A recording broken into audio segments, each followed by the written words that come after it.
wait up! My goodness, for a lady who has had anything but a moment to themselves, you carry on with such unending energy.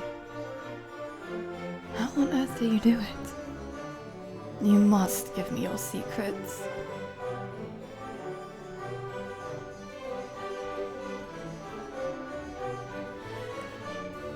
Require a break from the dance floor, if but for a moment. Care to join me for a promenade around the room? I would very much enjoy the company.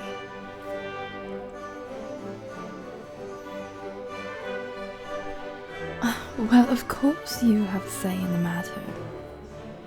So long as your say indicates yes. Come, I wish to speak with you.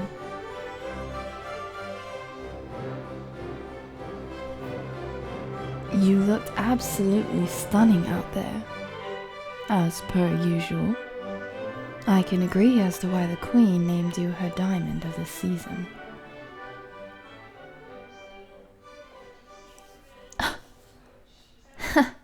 I would hardly call my remark flirting.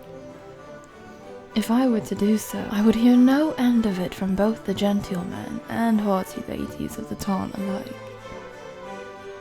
And in any case, you would nary stand a chance against my witful charm. Besides, I have known you for so long, and I have the image of a younger you in soiled linens and leading strings burned deep into the confines of my mind forever. How could I court such a sight? Yes, I am very much aware of how unladylike and improper my comment was. However, it does not make it any less true. Witless banter aside, I care deeply for your happiness, as you do mine, and I relish in that fact every day. My dance? Well, not quite as enchanting as yours, obviously, but I think I held my own. Lord Brighton is fine enough on his feet. However, in mind and wit, he's rather lacking, I'm afraid. The mamas laud him as a successful entrepreneur, a charmed and gifted horseback rider, and a true gentleman. However, that does not make up for his deficiency in candor, his utter lack of ambitions. All he could talk about during our dance was the importance of family, duties to name, and fatherhood and the like, which obviously are fine and well traits to have, but why, there should be much more to this charade than mere duty, should there not? Is it wrong I crave something different? Something more substantial? Love? No. Love is not, it must not be a factor in this game. Love tends to complicate things, does it not?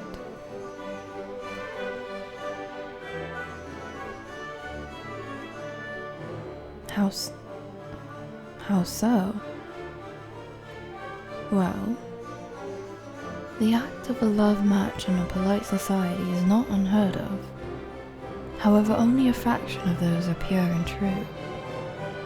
Most end up resenting each other in the end, the flames of their courtship sputtering out quicker than a singular candle doused by the ocean. No, if I am to wed, it will be due to the virtue of the individual's character, the strength of his wit, and his commitment to his passions. And my passions as well, of course.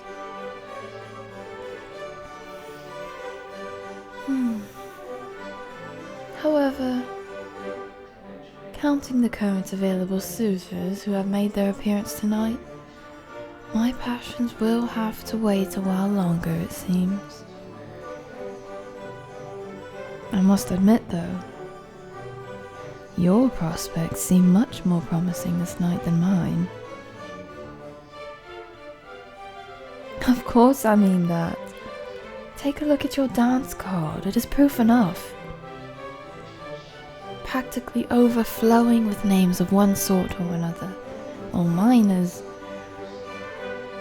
well, not empty necessarily, but lacking in comparison for sure. Oh, I do not know. I say I do not care for these matters and then immediately prattle on like the rest of them. What has gotten a hold of me? Huh? Who are you referring to? Oh? Them?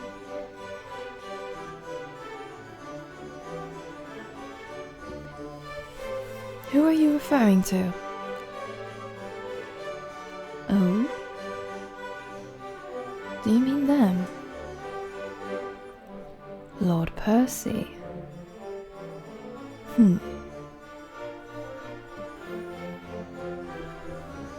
Well, yes, his partner is quite lovely, but himself,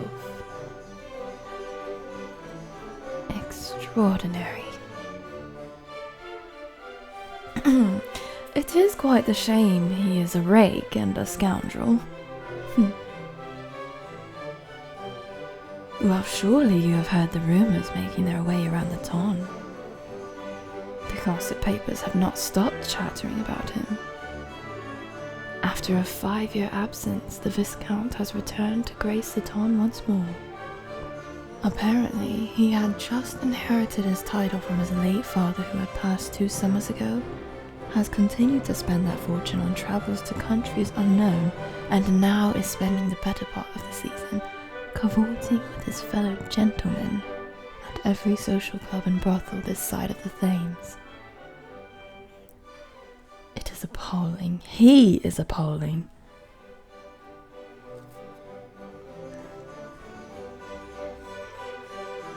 Yes, I am aware of our history with him.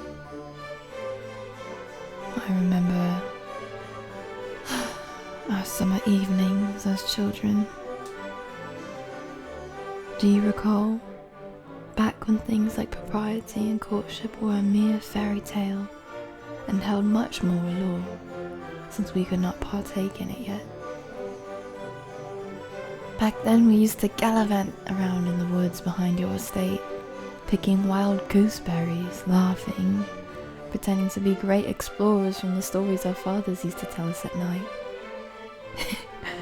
We would pretend to travel to places we've only ever heard about. The Americas, India, Egypt.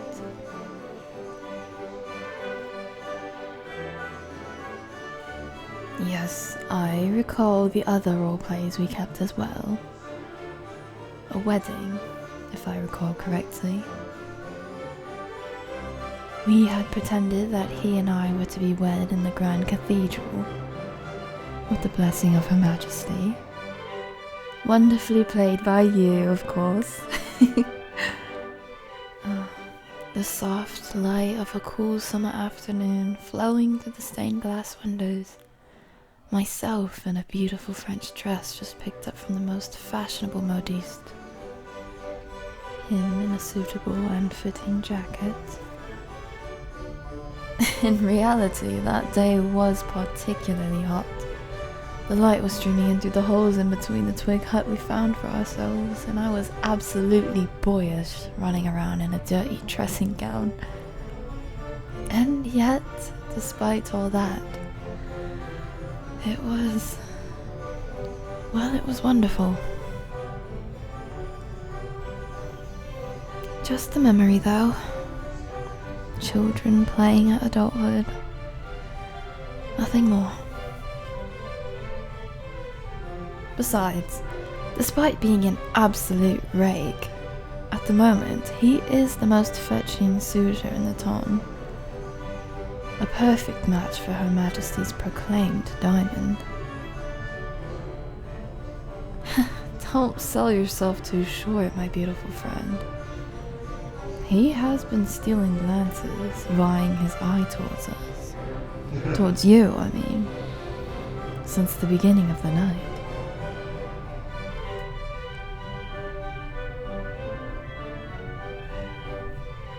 The fact that I have been paying attention to the Viscount's indirect advances tonight is neither here nor there.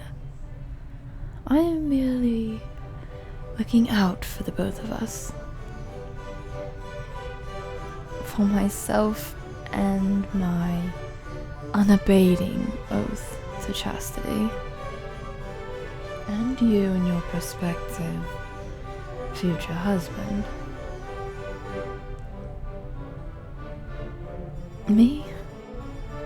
I am quite fine. Thank you for asking.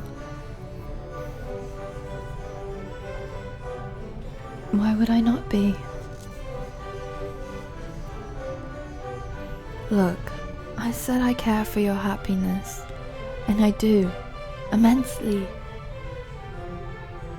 I suppose, even after all this time, I care for his happiness as well.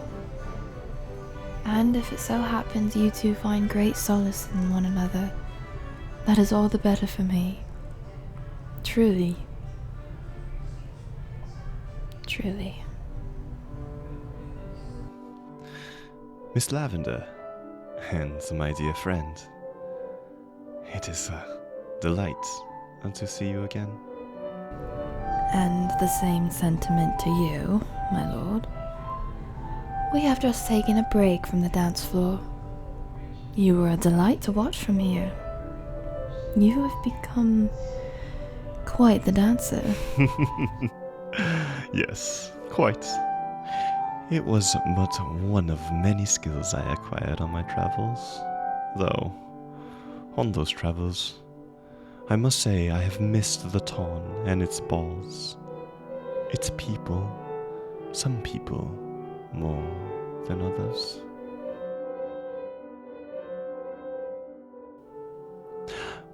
Well, I would certainly like to catch up. However, my lady, it appears you have a few empty spots left on your dance card. Would you perhaps like to accompany me for this next dance? There is so much I would like to discuss with you. They would be extremely happy to take your hand to the floor, my lord. What a generous offer. This is your chance to make good on your circumstances as the diamond of this court. I will not have my feelings, as illogical and daft as they may be, stand in your way. Now go. I will be fine. I apologize. I'm afraid I did not quite catch that. Nothing. Just womanly talk. Now please, do your gentlemanly duty and escort our mutual and attractive friend to the dance floor. Make haste. Oh, Alright then. We will be back shortly. I will take a stroll in the garden for a moment. If you need to find me, yes?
Well then, shall we?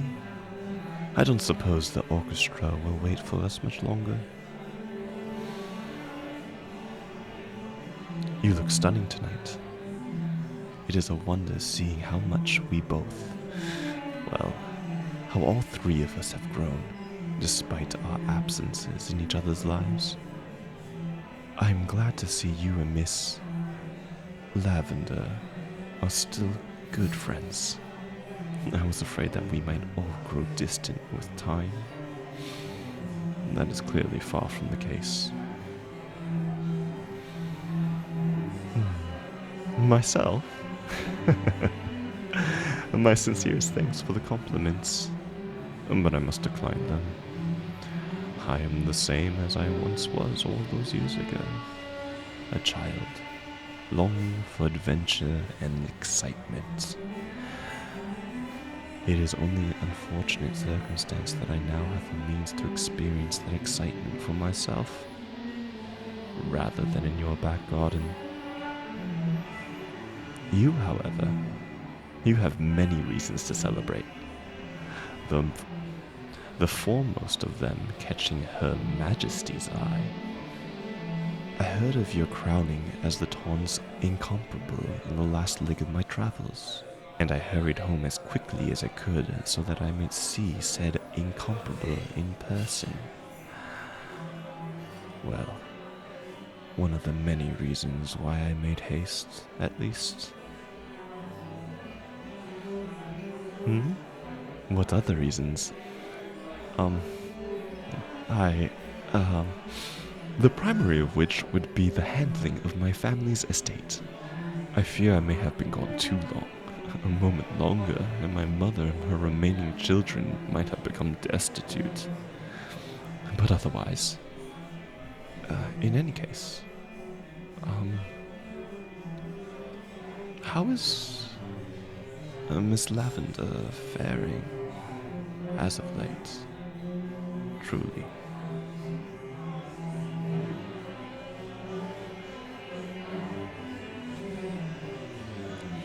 What?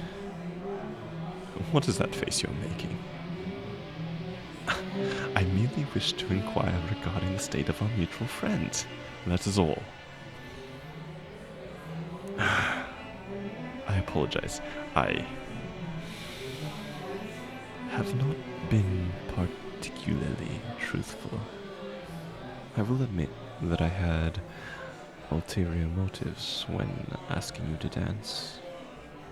I simply wished to speak with you in private regarding her, and this was the only way I could surmise doing so.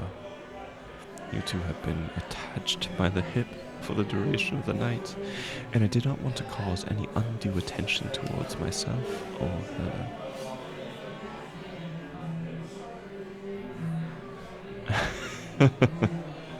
I suppose you're right about that. We do seem to have quite the number of eyes on us at the moment. In truth, I had wished to have had a moment with her tonight. She is everything she was when we were children, yet somehow better, more mature, all right. Her smile, the way she graces the floor with every movement, the way her gown lays on her figure. She is radiant tonight. Always. Forgive me. Please do not take this whole ordeal as a slight to your own appeal. I care for you deeply, but as a dear friend, not as a prospective marriage partner. I assure you, you make the finest and most brilliant of diamonds. You will find your love match in no time at all, I am certain.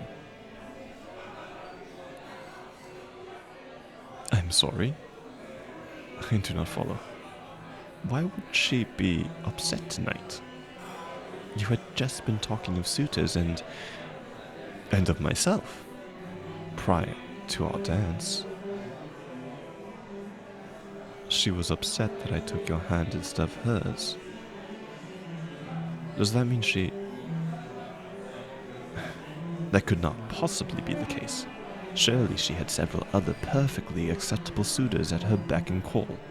Why would she harbor any feeling toward me?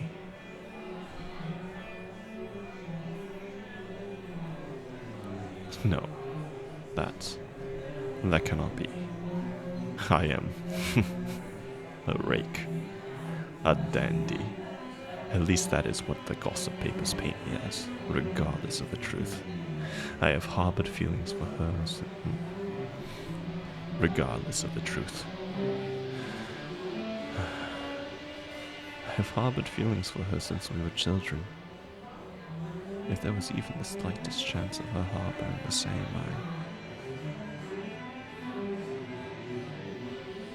The wedding in the woods? She remembers that still.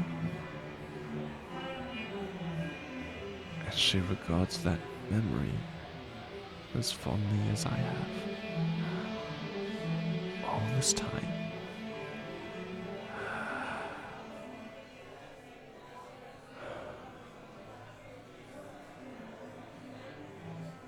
I must go to her. I will make this right. And where did she say she was leaving to?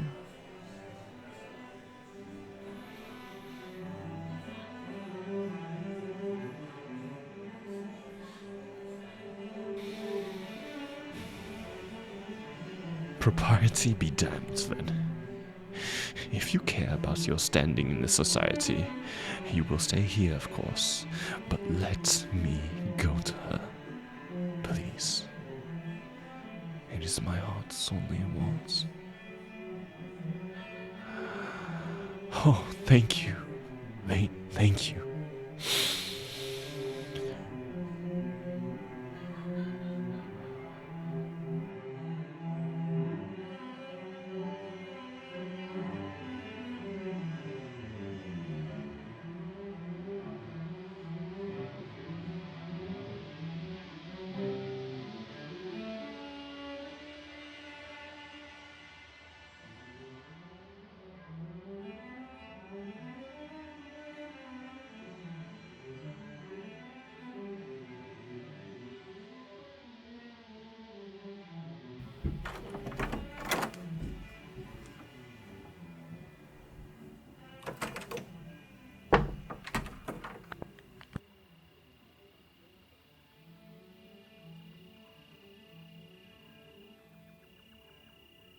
Lavender. Miss Lavender. Oh. My lord? My lord? What is it you think you are doing? Do you know what might happen if someone were to see us out here? Alone? Unchaperoned? It does not matter. I do not care. All I wish is to speak with you. But I do care, my lord. If they find us here, scandal will be afoot. You would have to marry me to keep your honor. And would that be such an unpleasant fate? My lord. I do not understand. I have stated my intention quite plainly. I only wish to speak with you. I only wish to be with you. That cannot be true. You are a rake. A scoundrel who spends the majority of his time in coin in the brothels and on drink. Every gossip paper says so. I assure you, I go to those unseemly places for the fellowship of my peers, the gentlemen of the town, and not for its wares nor its pleasures. You lie. I do not lie, Miss Lavender. I care not for the meeting places those gentlemen pick. I have never had a strumpet of either gender, nor taken a single drink too many. Not once, I assure you. You may ask the wives of the gentlemen if you must. They will confirm it to be true. Then why do you go with them to such places? If not to drink, to fornicate. Be all that the papers say you to be? Because I am in desperate need of assistance. My family depends on me now. Now that my father has died, he left me to care for my mother and siblings, to see to their dowries, to keep them warm and fed. But I was a fool.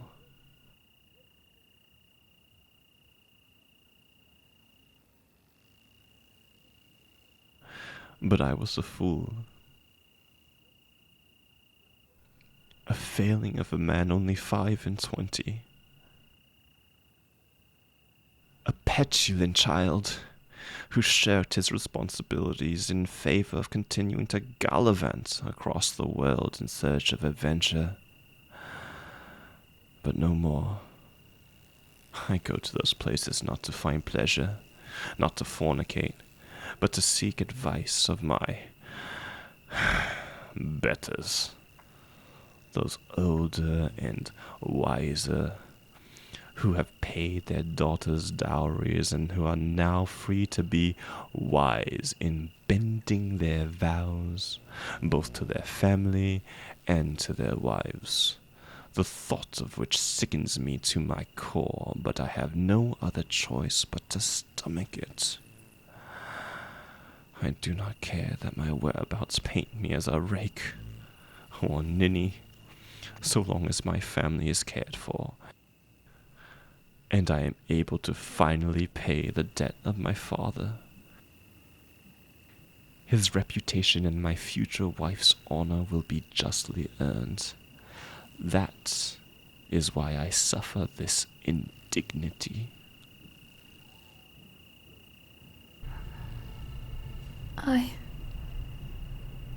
My lord. Percy, I am so sorry. I did not know. How could you have known? I could not have. And yet I feel for you all the same. Thank you for your pity, but surely you must save your deep emotions for your, no doubt, countless suitors in waiting. It is not pity. I feel many things. Many great and terrible things in this moment, but none of which are pity. None of which are pity.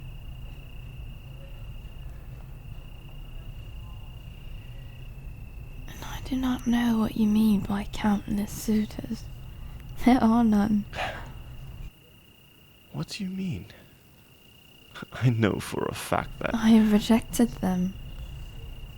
Each and every one of the several proposals I have been gracious to receive, I, equal in graciousness, have rejected outright. Why would you ever do that? Because they are not you! As of the good quality of their families, as of their perfectly acceptable standings in court, as of their pristine account records and endless gentlemanly hobbies, they are not you. And they will never be you. And they never will be you.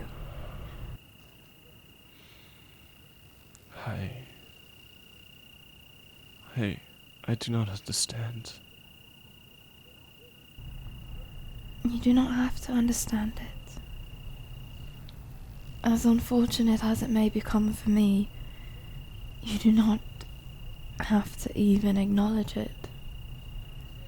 But all the same, I cannot say yes to a single well-to-do, perfectly fine suitor because of you. From the moment I heard of your arrival to the Ton, my mind was made up. And you know how hard it is to change my mind. It is one of the great and many wonderful facets you possess.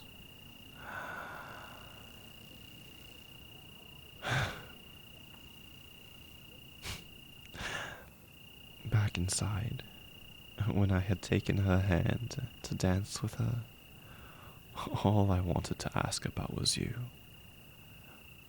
She had told me you remembered our days as children, our fake adventures, our wedding. Yes. And I also recall telling them that it was children playing pretend, and nothing more. It was not pretend for me. At least, not in all the ways that mattered.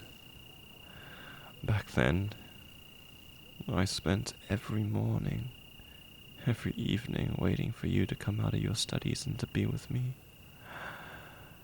When we picked gooseberries together, I hid the most ripe ones away until I could give them to you. I spent hours upon hours, with her help, erecting a cathedral of twigs and moss, just for the chance to hold your hand and propose a fake betrothal the next day, as sweaty as my palms may have been. As sweaty as my palms may have been, I have traveled the world, sailed the seas, encountered measures of wonder and awe the likes most will never even dream to see. I have been to the Americas, to India, to Egypt. Every adventure we set our sights on as children, inspired by our shared desperate, naive urge to seek the world, and yet the only wonder that has stuck in the forefront of my mind has been you. Every continent, every horizon, every sunset, I see you.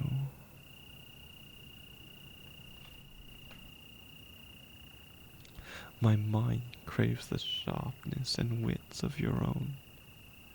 I will be lashed by the stinging remarks of your tongue. My skin, blessed by the heat of the sun, will never be warm without you in my embrace. That is why I've returned. That is why I seek to keep my family out of destitute. I seek to be worthy of you.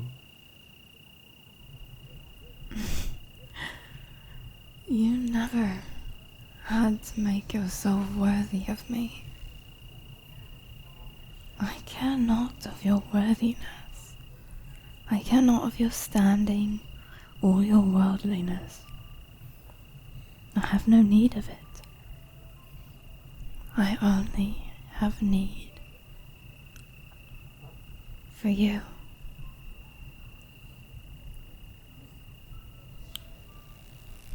I love you.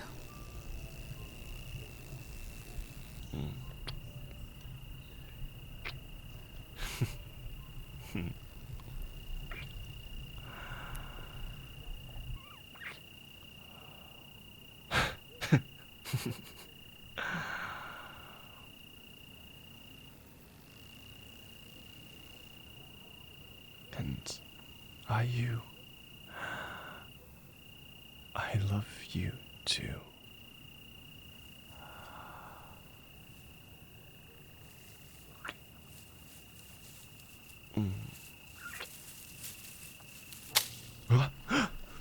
Who's there? Reveal yourself now. There was nothing untoward going on between myself and the Viscount. We were simply... Miss? What? What are you doing in the brush? I thought you were still inside. You were chaperoning us. From the bushes, you mean? I do believe that proper society dictates us to be chaperoned by someone who is our senior in a... Oh! Yes, that's right. Our dear friend had agreed to chaperone us during our walk into the garden, so that no unfortunate soul might see the two of us alone and think something amiss. Isn't that right, my dear? Oh! Yes. Quite fortunate you were here. How every... kind... I suppose I owe you a dance tonight, Miss Lavender? There is nothing to suppose, my lord. Merely the fact of the situation.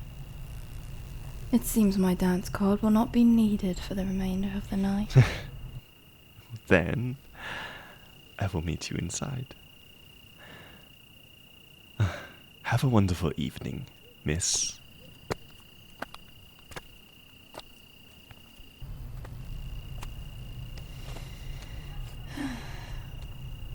What? Your face betrays you.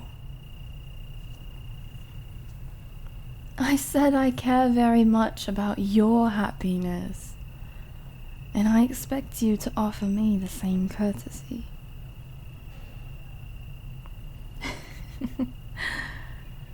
Okay. Okay. I will see you back indoors.